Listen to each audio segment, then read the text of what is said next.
Hello everyone, welcome to Small Model Car. Today we have got a 1970 Monte Carlo.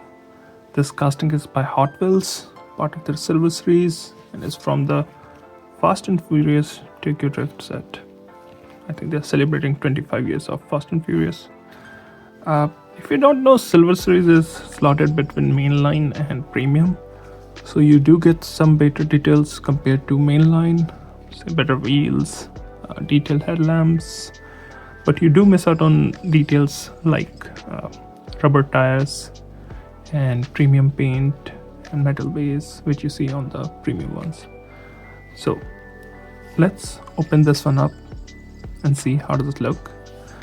Before I do that, I do want to show you there are 5 cars in the set: the 350G Custom, Nissan Silvia, Monte Carlo, Roadrunner, and another Silvia S13.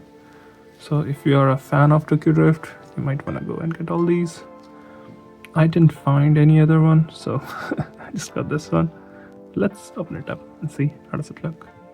So here is the 1970 Monte Carlo out of its box.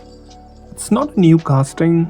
A lot of Silver Series casting are basically a slightly better version of their main line, most of them. So even this one, I've seen this in I think a 5-pack, and this is Silver Series, and I think they also did a premium. I'm not sure. I'm pretty sure I don't have the premium. I might have the main line, which I have to look. But since we have this one, let's talk about this. So let's start from the passenger side since we are here. On here you can see the two-tone paint as shown on the movie. I don't know if it's a two-tone paint or he was fixing it. I think it's that car that the actor drives, like in the starting where he races with a, I think, Dodge Viper. This might be that car. I'm not sure. It's been a long time since I watched the movie, but this casting looks good. You've got this nice silver on the top, the screen paint on the side. I think this is trying to mimic some metal, bare metal.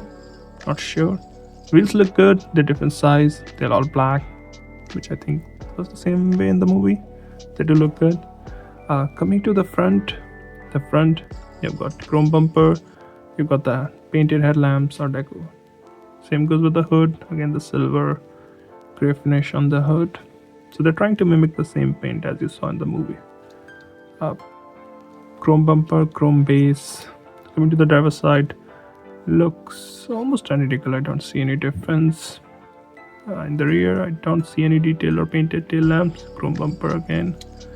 Interior is finished in black. I don't know if you can see the seats and everything inside. And the chrome base. And here if you see, it's a 2010 release. And they did release in 19, I guess. 2019.